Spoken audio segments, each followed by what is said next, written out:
Muito obrigado, Renata. Molica, a gente volta com o nosso time daqui a pouco, né, Mona Lisa? Isso. Porque agora a gente está falando de Rio de Janeiro, então a gente vai conversar com o ex-prefeito do Rio de Janeiro, Eduardo Paes. Eduardo Paes, prefeito, o senhor nos ouve? Ouço muito bem. Boa noite, prazer grande estar aqui conversando com vocês. Boa noite, prefeito. Obrigado por estar aqui conosco no Expresso CNN, comigo e com a Mona Lisa. Prefeito, vou te chamar de prefeito, que é o padrão que a gente trata as autoridades de acordo com os últimos cargos que elas exerceram. Eduardo Paes, o Rio de Janeiro, de novo, sendo ali no foco das atenções, das apurações, das investigações. Na sua avaliação, o senhor como um exímio conhecedor da cidade e do estado, por que o presidente da República tinha tanto interesse nessa superintendência da Polícia Federal do Rio de Janeiro? Olha só, primeiro, né, eu acho que tudo isso é muito ruim, porque a gente vive nesse momento de muita crise, uma pandemia. Era bom que os diferentes níveis de governo estivessem se entendendo, até porque, como você sabe, a eleição de 2018 aqui, o presidente Bolsonaro apoiou o governador Witzel, eles ganharam em aliança, né, ganhou de mim no segundo turno, o governador Witzel, e o que a gente esperava, o que a população imaginava é que fosse ter o governador trabalhando junto com o presidente. Aliás, o prefeito Crivella também apoiou o governador Witzel. Os três se uniram contra mim. Então, a gente imaginava, né, que nós teríamos aqui os três diferentes níveis de governo trabalhando em conjunto nessa pandemia. O que a gente está vendo é o oposto disso. É uma luta fraticida, é uma briga muito grande que só traz prejuízo à população. E, óbvio, quer dizer, o que a gente ouve nesse momento é um pouco essa especulação, né, enfim, do interesse do presidente na superintendência do Rio. Isso, eu sei que é objeto de investigação por parte da própria Polícia Federal. Enfim, não seria responsável da minha parte acusar o presidente da República disso, né? Mas, enfim, eu acho que você tem órgãos, né, como a Polícia Federal, que são funções de Estado, são órgãos de Estado, né? Eles não pertencem a esse ou aquele governo. Então, se há alguma função política, alguma tendência política na Polícia Federal, em qualquer lugar, aqui no Rio de Janeiro, né, no próprio Poder Judiciário, isso é muito ruim, né? Eu quero crer que nada disso seja verdade. Espero fortemente que isso não seja verdade. Repito, até porque essas pessoas todas estavam unidas nas eleições de 2018. Sim, prefeito, aqui Mona Lisa, boa noite ao senhor. O Fernando Molica, muito obrigada por conversar conosco. O Fernando Molica, o nosso analista, também participa da entrevista, mas a minha pergunta ao senhor é, como uma figura experiente no mundo político, especialmente, né, na cena carioca, o que representava Paulo Marinho para os políticos do Estado? O senhor poderia responder essa pergunta de uma maneira muito verdadeira? Sim, muito verdadeira. Eu estou falando aqui uma pessoa que tem até uma relação boa com o Paulo Marinho, mas ele nunca foi um personagem da política carioca. Pelo menos eu estou na vida pública, eu fui subprefeito em 1993, me elegi a primeira vez em 1996. Ele é uma pessoa muito bem relacionada no Rio, um empresário muito bem sucedido.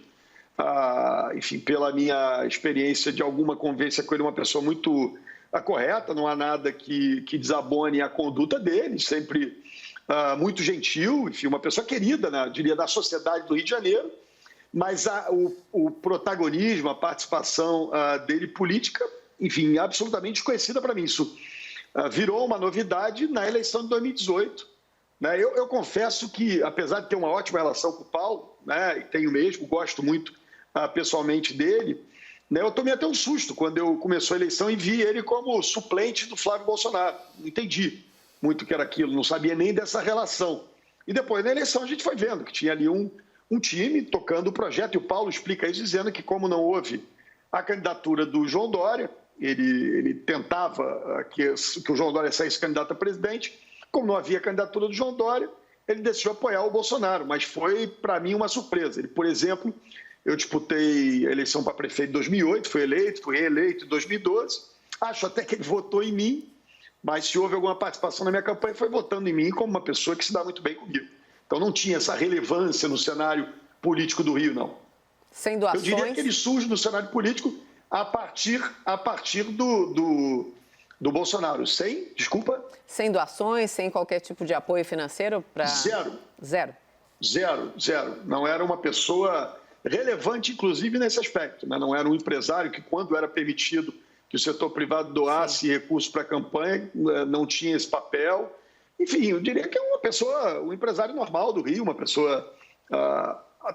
eu dou aqui meu depoimento, uma pessoa muito afável, muito educada, muito gentil, enfim, que eu tenho a melhor relação do mundo, mas esse protagonismo político, por exemplo, comigo não cumpriu. Claro, a partir do papel que ele desempenhou na eleição de 2018, né? Ou até um pouco antes disso, que o governador Dória dá a presidência do partido depois para ele, mas já tinha aqui um certo papel de embaixador do governador aqui no Rio de Janeiro, enfim, e conduz isso, né? Mas, de verdade, ele surge em 2018 como um personagem da política. Molica, por favor, a sua pergunta. Prefeito, boa noite. O senhor há pouco disse que Witzel, Crivella e Bolsonaro fizeram aí se uniram em 2018, né, na própria eleição do Witzel, né? Em 2018, logo depois do primeiro turno, um pouco antes do segundo turno, o senhor deu uma declaração dizendo que o Bolsonaro cumpriu um papel importante para a democracia ao permitir que a população do Rio pudesse comparar os candidatos. O senhor elogiou a neutralidade do então candidato Jair Bolsonaro na eleição do Rio.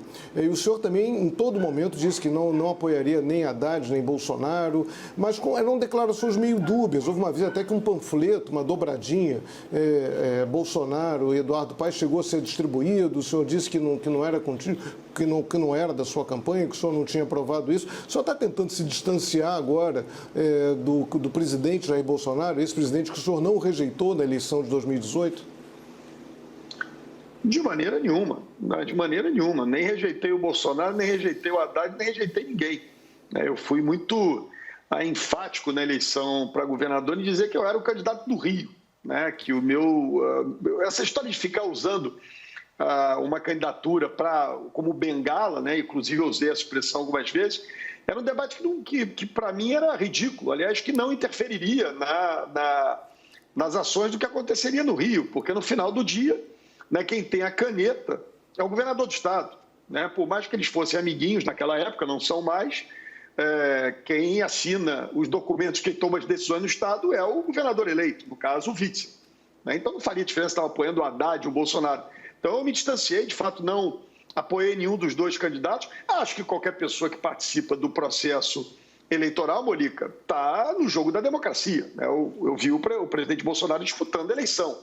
Né? Vi ele sendo eleito deputado, né? Não vi nenhum ato autoritário dele concreto na eleição. Né? Então, se faz uma crítica ali de autoritário, eu posso dizer, olha, está aqui disputando a eleição, está na democracia. Agora, eu não tenho a menor necessidade de me distanciar, não, até porque é a coisa mais óbvia do mundo o apoio de todas as organizações, vou chamar aqui de organizações Bolsonaro, a candidatura dele, do governador Witzel em 2018. Eu te confesso que eu não fiquei com ciúmes, não, só estou dizendo, é um fato. Né? Enfim, eu perdi a eleição muito em razão disso. Certamente não é só por isso, mas, enfim, essa é uma realidade. Enfim, qualquer pessoa que tenha visto minimamente a eleição no Rio de Janeiro sabe, né, que houve um apoio, né, uma parceria entre a candidatura do presidente Bolsonaro com o governador Witzel, com apoio do prefeito Crivella. Né? E, aliás, eu te diria até o seguinte, Molica, se eu fosse governador do Rio hoje, eu daria um jeito de não estar brigando com o presidente Bolsonaro, não. Muito menos agora, nesse momento de crise. Acho que o governador, o prefeito, o presidente tinham que trabalhar em conjunto. Né? Porque nessas horas, nessa luta do rochedo com o mar, quem se ferra é o marisco, a população. Né? Quem precisa de atendimento de saúde pública. Molica, no Rio, nós temos 1.800 leitos fechados, né? Prontos para atenderem a população. Estão fechados, boa parte na rede municipal e na rede federal. Enquanto isso, se faz um monte de hospital de campanha. Não estou nem dizendo que não precisa, eventualmente até precisava, mas se abrisse os leitos já existentes, isso é o quê? É articulação, é conversa do prefeito com o governador, com o presidente, todos trabalhando em conjunto. Eu, se fosse governador hoje, apesar de não ter tido o apoio do presidente Bolsonaro, não estava rejeitando, não, estava trabalhando junto, né? E olhando para o interesse atual. Eu acho muito ruim quando a gente começa a olhar para a eleição com tanta antecedência assim. Prefeito, qual que é a sua avaliação do governo do presidente Jair Bolsonaro? Olha, é um pouco aquele papel. Eu não cumpro o papel de comentarista político, né? Eu posso dizer o seguinte, eu acho que ele vai muito... Você tem uma área, por exemplo, esse ministro Tarcísio, eu tenho a melhor impressão do mundo. Mas quando você olha para a maneira como o presidente conduz essa questão da pandemia, do coronavírus, é um absurdo. Né? Porque ele é o grande líder do país, ele tem que ser o grande líder, ele foi eleito presidente da República, compete a ele, e eu não estou pedindo aqui para ficar amigo de ninguém, melhor amigo do governador X ou do governador Y, mas ele tem que integrar os diferentes níveis de governo para trabalhar em conjunto. Aqui a gente como cidadão, e hoje eu falo como cidadão, né, eu não ocupo nenhuma função pública, não há nada mais agoniante, né, do que você ver o prefeito dizendo uma coisa, o governador dizendo outra e o presidente uma outra completamente diferente, né, que todos aqui sabemos, em geral, contra a ciência. Até acho que a questão econômica tem uma importância, mas certamente não é mais importante que a vida. Né? Talvez se esse tema tivesse sido endereçado de uma maneira mais racional desde o primeiro momento, nós talvez tivéssemos já avançado, fazendo uma abertura como muitos países fizeram de maneira organizada, né? De maneira adequada, prejudicando menos os negócios, enfim, aqueles que estão aí sofrendo com os problemas que a economia traz, mas é óbvio que a prioridade é a vida. Então, acho que é um governo de muitos conflitos, né? E a gente vê isso nessa hora de crise. E é nessa hora de crise que a gente precisa dos governantes. É nessa hora de crise que a gente vê que tem capacidade de liderar. Né? E, infelizmente, aqui como carioca, né? Nem o meu prefeito, nesse momento, com essa confusão, nem o governador, e eu digo meu governador, não fui eu que elegi, fui contra ele, né? Mas também não votei no prefeito, também não votei no presidente, mas esses três não estão indo bem no atendimento à população da cidade do Rio de Janeiro e do estado do Rio de Janeiro. Ex-prefeito Eduardo Paes, muito obrigada por esse tempo aqui conosco na CNN. Obrigada e uma boa noite ao senhor. Um abraço, muito prazer, um grande abraço. Boa noite. Obrigada.